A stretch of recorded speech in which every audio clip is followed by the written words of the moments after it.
మీకు ఇంకో song dedicate చేస్తారండి. Please waiting. ఇందు బదన కుందరదన మందగమన మధుర వచన గగన జగన సొగసులనవే తొలి వలపే తెలిపే చిలిపే సిగ్గేలనే చెలిచి గురు తొడిగే వగల మొగ్గేలనే ఐ లవ్ యూ హారిక నీ ప్రేమకే జోహారిక ఐ లవ్ యూ హారిక నీ ప్రేమకే జోహారిక ఇందువదన కుందరదన మందగమన మధుర వచన గగన జగన సొగసులనవే.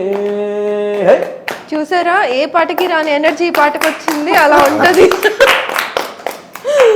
Thank you so much. నిజంగా ఇంజనీరింగ్ కాలేజ్లో మీకు ఒక ప్యాషన్ తోటి ఒక ఆలోచన, సో ఇప్పటి వరకు ఇంత స్ట్రాంగ్గా ఇన్ని కంట్రీస్లో, సో మెగాస్టార్ గారి ముందు కానివ్వండి, సో ప్రతి ఒక్క కంట్రీలో మీకు వచ్చే మంచి నేమ్ కానివ్వండి, మీ ది డెక్కన్ ప్రాజెక్ట్ అంటే అసలు ఇంకా అక్కడ దద్దరిల్లిపోతుంది అనే ఒక పేరు తెచ్చుకున్నారు. సో రియల్లీ ఇలాగే ముందుకెళ్ళి ఇప్పుడు మీరు ఏదైతే ఆ కన్సిస్టెన్సీని మెయింటైన్ చేసుకుంటూ చక్కగా సో ఆల్బమ్స్ తోటి అండ్ మూవీస్లో కూడా ఎంటర్ అయ్యి మీ మ్యూజిక్ హవా నడవాలని కోరుకుంటున్నాను.